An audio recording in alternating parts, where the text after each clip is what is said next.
6h48 Sud Radio, c'est bon à savoir. On passe du cornichon à l'huile de tournesol. Pourquoi ? Eh bien parce que son prix est actuellement au plus haut et ça pourrait avoir des conséquences sur les prix en rayon. On va tout comprendre grâce à vous, Arthur Portier. Bonjour. Bonjour. Et merci d'être avec nous ce matin sur Sud Radio. Vous êtes agriculteur, consultant senior chez Argus Media. On a besoin de vous pour essayer de comprendre exactement ce qu'il en retourne de cette augmentation du prix de l'huile de tournesol. Depuis le mois dernier, elle a augmenté de plus de 13%. Comment peut-on expliquer cette hausse, cette augmentation, Arthur Portier ? Alors la hausse du marché de l'huile de tournesol est principalement due à des effets météo. Tout simplement, il faut rappeler que l'Ukraine, notamment, c'est 25% de la production mondiale de graines de tournesol, c'est 10% des exportations de l'huile de tournesol au niveau mondial, donc ça a une place prépondérante.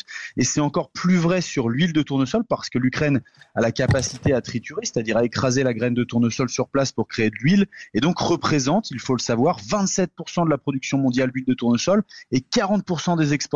Et donc dès lors qu'on a un petit incident climatique sur l'Ukraine, naturellement, ça va un petit peu déboussoler les marchés. Il faut savoir qu'avant 2022, le début du conflit, le rythme de croisière de production de l'Ukraine, on était entre 15 et 17 millions de tonnes de graines de tournesol. Et là, pour la deuxième année consécutive, nous sommes sous les 13 millions de tonnes en raison notamment du manque d'eau. Ça veut dire qu'en France, on en importe beaucoup, on n'en cultive pas suffisamment finalement ?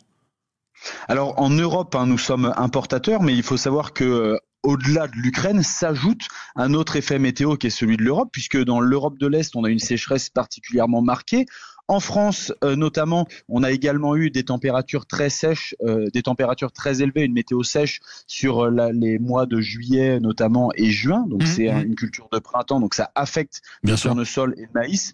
Et on se retrouve avec une récolte européenne qui devrait être aux alentours des 8,5 millions de tonnes contre 10 millions de tonnes habituellement. Donc la sécheresse en Roumanie, la sécheresse en France, la sécheresse en Bulgarie, auquel s'ajoute une récolte plus faible en Ukraine, tous les éléments météo concordaient vers une hausse des cours de la graine de tournesol et également de l'huile de tournesol. Hausse effectivement de ce cours. Comment il est calculé, ce cours de la graine de tournesol ? Alors c'est tout simplement un équilibre comme l'ensemble des marchés, de l'offre et de la demande. Donc dès lors que nous avons une demande qui est supérieure à l'offre, alors tout simplement on a les marchés qui grimpent, et dès lors que on a une production qui est suffisante pour répondre à la demande, alors les prix peuvent retourner à la baisse. Donc c'est un cours mondial d'une certaine manière, c'est ça ? C'est exactement ça ? Ouais.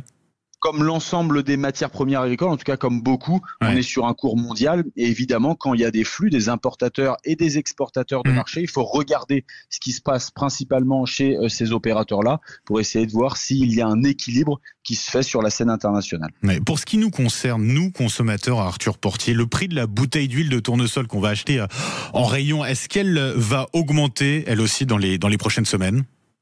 Alors comme sur bon nombre de produits finaux, il faut avoir quand même en tête que la matière première agricole généralement a une part très souvent relativement faible dans le prix final. Or sur l'huile de tournesol, c'est quelque chose qui est un petit peu différent, par exemple du blé avec la baguette. On peut avoir une influence directe du prix des cours mondiaux sur nous le consommateur.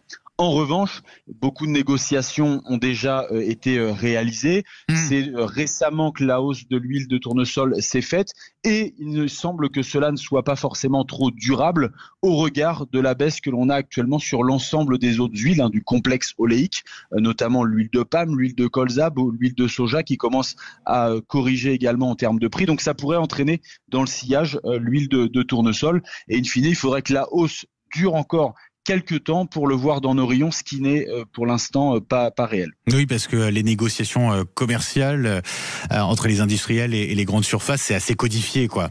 C'est ça. Tout à fait. Il y a des périodes sur lesquelles ces dernières se réalisent.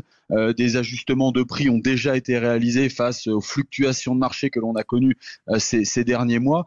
Et c'est à ce titre-là qu'il faudra que la hausse perdure pour que nous, consommateurs, nous la voyons dans nos rayons. Mais pour l'heure, ça semble relativement à exclure. D'ailleurs, que ce soit la bouteille d'huile de tournesol ou encore les nombreux produits industriels qui utilisent cette huile de tournesol. Je pense notamment, par exemple, aux chips ou encore aux frites, à la margarine notamment. Là.